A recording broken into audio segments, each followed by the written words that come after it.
விரும்பிய எண்ணம் நிறைவேறாமல் போனால் ஒருவன் இதயத்தில் குரோதம் உருவாகும்.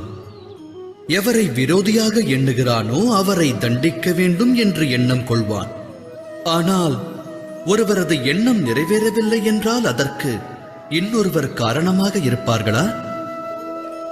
ஆசை நிறைவேறாமல் போக நிறைய காரணங்கள் உள்ளன.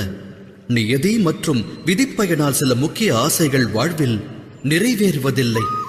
அந்த சமயங்களில் நிறைவேறாமல் போன நமது ஆசைக்கு காரணம் இன்னொருவர் என்று கூறக்கூடாது. தீர ஆராயாமல் ஒருவர் மீது அபாண்டமாக பழி சுமத்துவது நியாயமன்று. அது பழிவாங்குதல்.